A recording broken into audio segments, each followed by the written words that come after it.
Hello friends, I'm Kamar Manzur. As always, today's video has two stories, both true and heart-stopping. So please watch till the end. Our first story is from Pen Talaka in Raigad district, Maharashtra. In that Talaka lies the village Gavalawadi, where 40-year-old Namdev Kanvi lives with his wife Yamuna and their two sons, Krishna Kanvi and Karan Kanvi. Namdev works as a laborer to support his family. The elder son Krishna is married. His wife, Dipali Kanvi, has been doing a nursing course in Managaon for the last few months. They are an ordinary family. Everyone works hard and chips in for the household expenses. Their routine was simple: go to work in the morning and return home in the evening. Life continued, day after day. On the evening of October 9, 2025, around 6 p.m., Krishna had not returned home. Namdev, Yamuna and his younger son Karan were anxious and kept calling Krishna's phone, but there was no answer.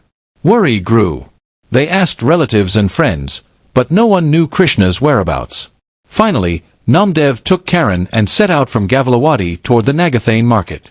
They questioned some acquaintances and Krishna's friends there, but still found nothing. Meanwhile, Namdev met Balaram, also known as Namdev Jadhav, who drives a vehicle for travelers and lives near the village. Balaram said he had dropped Krishna at Nagathane at around 11 a.m., and later Krishna left on a motorcycle with two other people heading toward Pali. Namdev decided to go to Pali to look. They searched Pali too, but found no trace. Fear gripped Namdev. At home, Krishna's mother Yamuna was deeply worried. Villagers and relatives together decided to file a missing person complaint at Nagathane police station so they could get police help. Namdev, with some villagers, went to the Nagathane police station and spoke to the duty officers. They were taken to Senior Officer Assistant Police Inspector Sachin Kulkarni. Namdev showed Krishna's photograph and explained everything: when he left, which vehicle he took from the village to Nagathane, and what happened afterward. The police officially registered the missing person report and started an investigation. API Kulkarni ordered his team to check CCTV footage at the Nagathane bus stand and on the main roads nearby. He also instructed them to gather information about the motorcycle Krishna rode with the two people. Namdev gave a full description of Krishna's appearance and clothing so the team could prepare a search list and continue the investigation. Krishna Kanvi, 23 years old, was dusky in complexion, medium build, about 155 centimeters tall. He was wearing a white shirt, black trousers, and white shoes. He had a Vivo phone with a Jio SIM. Based on these details, the Nagathane police registered his missing report. API Sachin Kulkarni told Havaldar Prashant Boir to carry out the investigation quickly. The police sent wireless alerts to all police stations in Raigad district and emailed Krishna's details. They also requested call detail records and location information for Krishna's phone from the Raigad SP office. According to driver Balaram, Krishna had gone with two people on a motorcycle. The police reviewed CCTV footage from Shivaji Chowk in Nagathane market and spotted a motorcycle. A man wearing a helmet was riding in front, Krishna was seated in the middle, and behind him was a person whose face was covered with a scarf. Seeing this, the police grew suspicious and began tracking further using mobile location and call records. DYSP Prasad Gokul and API Sachin Kulkarni started coordinating information.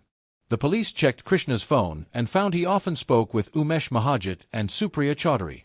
Umesh was from Barimal, Nashik, and Supriya from Adgaon Devla, Nashik.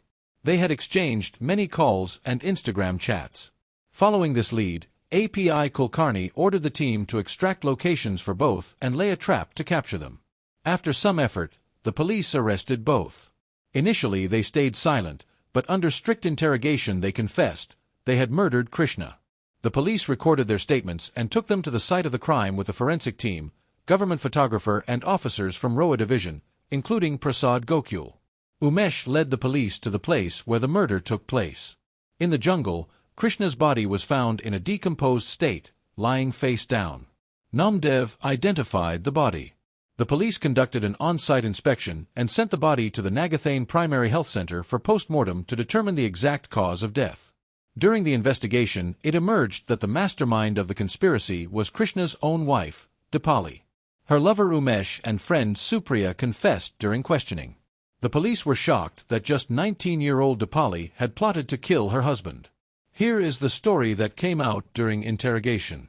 Krishna and Dipali were married in Nirgud, but within a few months tension developed between them. Communication reduced and distance grew. Krishna was only 23 and Dipali, just 19, young and inexperienced. During this time, Dipali fell in love with a local boy, Umesh Sadhu Mahajit, and both wanted to marry each other. Krishna became an obstacle. So Dipali and Umesh planned to eliminate Krishna. They had an affair for about 2 years and wanted to start a separate life together. Dipali devised a plan. She told Umesh to trap Krishna in a fake love affair so he would be distracted. She promised to reveal the next steps later. Umesh began searching for a girl who could befriend Krishna. His friend Supriya Prakash Chaudhary agreed to help. The trap began. On September 13, 2025, Umesh created a fake Instagram account under the name Pile Wargood and posted pictures of Supriya. Using that account, they messaged Krishna. Krishna accepted the request, saw the photos, and was tempted. Despite being married, he became friends with the fake account and their chats became frequent. Over time the voice calls started, and Krishna fell for the voice. They arranged to meet on October 9, 2025. That morning around 10 a.m., Krishna told his father Namdev that he was going to Nagathane to get an Aadhaar card made. Namdev trusted him and told him to return before evening.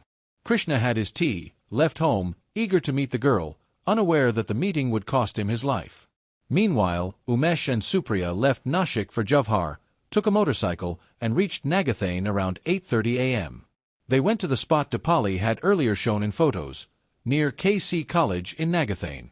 There they finalized the plan to abduct and kill Krishna. Supriya called Krishna and told him she was at the Nagathane bus stand and asked him to come. Krishna arrived at the ST stand, not knowing it would be his last destination. When Krishna met Supriya, she said her friend Umesh had a motorcycle and they would go somewhere quiet to talk. Trusting them, Krishna agreed. Umesh and Supriya placed Krishna on the motorcycle in the middle seat and rode through the area, passing Anandi by Pradhan School and College, and entered the boundary of Vaskowa village where there was forested land by the roadside. The three walked into the woods. Supriya told Krishna to come further into the trees so they could talk alone. Umesh followed at a slight distance. Once inside, when everything was quiet, Umesh took a scarf from his shoulder. While Krishna was lost in Supriya's voice and presence, Umesh wrapped the scarf around Krishna's neck and pulled hard, choking him. Krishna struggled and fell to the ground. Umesh struck his head and back forcefully. When the scarf became loose, Umesh used Krishna's shoe lace to tighten around his neck and strangled him. After confirming Krishna was dead, Umesh left the lace around his neck to ensure there was no doubt. They then poured some chemical on Krishna's face, hands and chest to obscure his identity. They took his phone, removed the SIM and broke the SIM and disposed of it near Pali village. Umesh and Supriya then left for Nashik. During questioning, the police recovered the clothes used in the murder and Supriya's scarf. The Nagathane police charged the three under relevant sections of the Indian Penal Code. The team's swift and precise investigation arrested the accused within 72 hours. For this excellent work, Superintendent Anchal Dalal praised Assistant Police Inspector Sachin Kulkarni and his team. Our second story is from Valsad district, Gujarat, and dates back to 2022. On the morning of August 22, 2022, near the Par River in Valsad, people noticed an unattended car parked at a lonely stretch. When they looked inside, they were shocked to find a woman's body on the back seat. They quickly called the police. Valsad's party police reached the scene, inspected the car, and questioned people nearby. The big questions were, who was the woman, how did she die, and how did the car end up there? Within hours the news spread across the area. At the scene, police suspected foul play rather than an accident.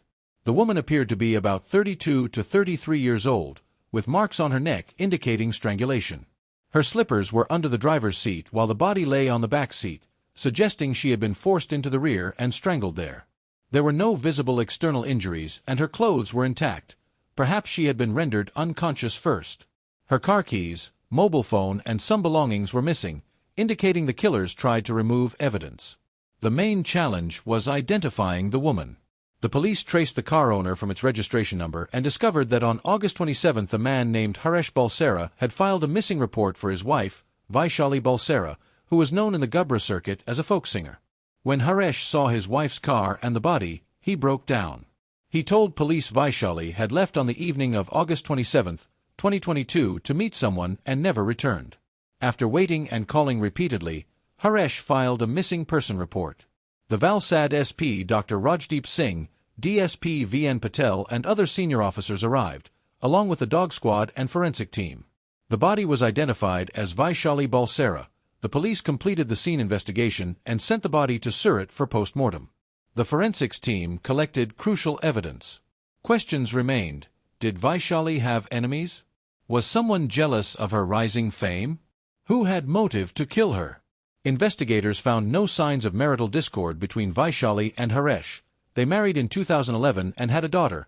Haresh also had a daughter from a previous marriage. Everything at home seemed normal. The police believed Haresh was telling the truth and began digging deeper.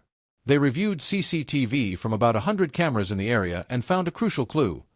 Vaishali was last seen with a woman friend, Babita Kaushik.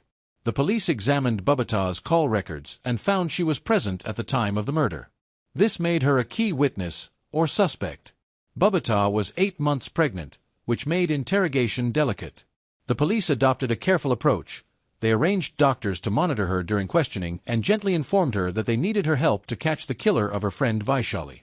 Reassured, Babita agreed to talk. When asked whether any suspicious person was with Vaishali when they last met, Babita initially lied, saying 2 other people were there and she could identify one of them. The police showed her CCTV stills and photos. She pointed to one person and then gradually began to unravel. Under sustained and careful questioning by female officers, Babita eventually broke down and confessed. Her statements led investigators to a contract killer from Basia village, Ludhiana district, named Sukhwinder Singh aka Sukha Bettini, who was arrested and brought to Valsad. Sukha told the police the entire plan. Babita had decided to kill Vaishali a week earlier and had contacted him. A day before the murder, the hired killers traveled by train from Punjab to Surat, stayed in a hotel, then went to Valsad where Babita picked them up. They hatched the final plan near an old closed diamond factory. According to the plot, Babita called Vaishali saying she wanted to return some money and asked her to come to the factory. The killers waited in a rickshaw until Vaishali arrived in her blue Baleno. Babita and an accomplice got into the car. The killer in the back applied a chloroform-soaked cloth, rendering Vaishali unconscious. Then he strangled her to death with his thumb until she died. After the murder, they laid her body on the back seat to make it look like a sudden medical emergency. Babita paid the killers 800,000 Indian rupees. Later reported that initially they asked for 100,000 Indian rupees, but the deal ended up at 800,000 Indian rupees. After the crime, the three separated in different directions to avoid suspicion. Haresh later revealed he did not know Babita had borrowed 2.5 million Indian rupees from Vaishali. Vaishali had kept this secret from her husband, which is likely why she didn't tell him who she was meeting, a decision that cost her life. The police collected evidence, including the thumb that was used in the strangulation, and traced payments Babita made using Google Pay to hire the killers. The killers later used the money to buy expensive items and get tattoos. Interrogation revealed Babita and the hitmen had been in contact via social media for 11 years. Babita blamed her marital problems on Vaishali, a lie, which convinced the killer to accept money and commit the murder. The entire conspiracy started over money, the 2.5 million Indian rupees loan that Babita could not repay. In the aftermath, Babita, who recently gave birth, was granted 1 month's bail. After the bail period ends, legal action will resume. This story teaches us that greed and betrayal destroy relationships. Money should never be placed above trust and human values. If Babita had been honest and returned Vaishali's money or discussed the situation openly, Vaishali might still be alive. The message is clear. Money is important, but it's never more valuable than trust, friendship, and family. Greed is the root of destruction. Our aim in sharing these true incidents is that people learn from them and avoid the wrong path. I will return with more true stories and the lessons they carry. Until then, stay safe, stay alert, and remember to think carefully before every step you take.